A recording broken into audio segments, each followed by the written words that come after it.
സ്വാമി ശരണമയ്യപ്പ. മണ്ഡലകാലത്ത് പ്രാദേശികമായും അല്ലാതെയും നടക്കുന്നൊരു വലിയ ആത്മീയ ആചാരമാണ് ആഴിപൂജ. ഇത് അയ്യപ്പന്മാർ സംഘമായി ചേർന്ന് വിവിധ ക്ഷേത്രങ്ങളിൽ നടത്തിവരുന്നു. ശരിയായ വീക്ഷണം, ശരിയായ ലക്ഷ്യം, ശരിയായ ഭക്ഷണം, ശരിയായ പ്രവൃത്തി, ശരിയായ ഉപജീവന മാർഗം, ശരിയായ അവധാനത, ശരിയായ ഏകാഗ്രത, ശരിയായ പരിശ്രമം എന്നീ 8 മാർഗങ്ങൾ സ്വീകരിച്ച് പഞ്ചതത്വങ്ങൾ അനുസരിക്കുന്നു. പഞ്ചതത്വങ്ങൾ എന്ന് പറയുന്നത് ജന്തുഹിംസ ഒഴിവാക്കുക, മോഷ്ടിക്കാതിരിക്കുക, അസത്യം പറയാതിരിക്കുക, ലഹരി വർജിക്കുക, ബ്രഹ്മചര്യം അനുഷ്ഠിക്കുക എന്നിവയാണ് പഞ്ചശീല തത്വങ്ങൾ. ഈ ഒരു സത്യാന്വേഷകൻ തൻ്റെ യാത്ര തിരിക്കുമ്പോൾ കൂടെ കൂട്ടുന്ന മന്ത്രങ്ങളെ ശരണമന്ത്രങ്ങൾ എന്ന് വിളിക്കുന്നു. അതായത് 4 സത്യങ്ങൾ, 8 മാർഗങ്ങൾ, 5 ശീലങ്ങൾ എന്നിവ അവലംബിച്ച് മോക്ഷപ്രാപ്തിയിലെത്തുക എന്നതാണ് ആഴിപൂജയുടെ യഥാർത്ഥ ലക്ഷ്യം. സ്വന്തം അഹങ്കാരം, സ്വാർത്ഥത, കാമം, ആഗ്രഹങ്ങൾ എല്ലാം ആഴിയിൽ നിമഞ്ജനം ചെയ്ത് സ്വയം സാക്ഷാൽ സ്വാമിയായി മാറുകയാണ് ലക്ഷ്യം. 41 ദിവസത്തെ അതികഠിനമായ വ്രതാനുഷ്ഠങ്ങൾ കൃത്യമായി ചെയ്യുന്ന ഒരു വ്യക്തി ആന്തരികമായും ബാഹ്യമായും ശക്തനായിത്തീരുന്നു.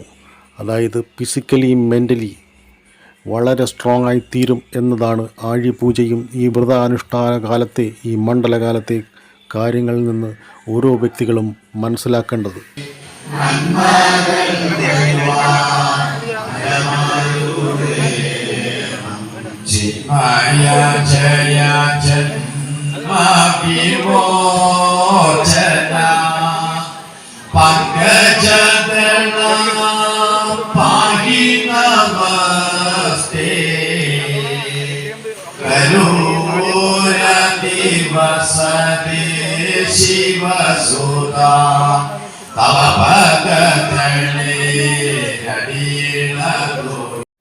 ഓരോ ക്ഷേത്രമുറ്റത്തും വിറകുകൾ കൊണ്ട് ആഴിയുണ്ടാക്കി അതിൽ വിവിധ തരത്തിലുള്ള പൂജാദ്രവ്യങ്ങൾ അർപ്പിച്ച് ആഴിക്ക് ചുറ്റും ശരണമന്ത്രത്താൽ ഉറക്കെ ചൊല്ലിക്കൊണ്ട് വലം വെച്ച് അയ്യപ്പന്മാർ എല്ലാം തന്നെ ഭക്തിയുടെ കൊടുമുടിയിൽ എത്തിച്ചേരുകയും വിവിധ നാമങ്ങൾ വിവിധ കരക്കാർ അവതരിപ്പിക്കുകയും ചെയ്യുന്നു.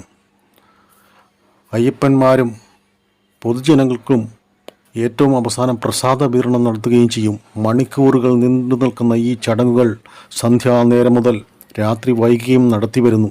മിക്കവാറും ക്ഷേത്രങ്ങളിൽ ഇപ്പോൾ ആഴിപൂജ നടന്നു വരികയാണ്. അയ്യപ്പൻ്റെ മാതൃസ്ഥാനീയരായ അമ്പലപ്പുഴ നിവാസികളുടെ ആഴിപൂജകളാണ് ഇപ്പോൾ ഇവിടെ നടന്നു വരുന്നത്.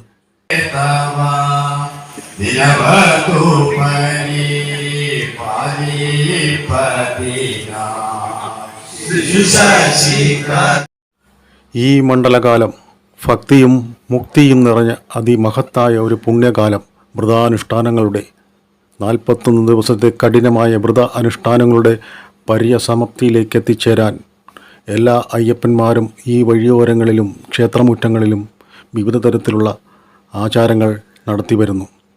എത്രയോ ദിവസത്തെ ആചാര അനുഷ്ഠാനങ്ങൾക്ക് ശേഷമാണ് സാക്ഷാൽ അയ്യപ്പനെ കാണാൻ ഇവരെല്ലാം എത്തിച്ചേരുന്നത്. അവിടെ ചെല്ലുമ്പോൾ തത്വമസി, ഞാൻ നീയാകുന്നു എന്ന ആപ്തവാക്യം കാണാം. സ്വാമി ശരണമയ്യപ്പ. എല്ലാവർക്കും ഒരിക്കൽ കൂടി നന്ദി.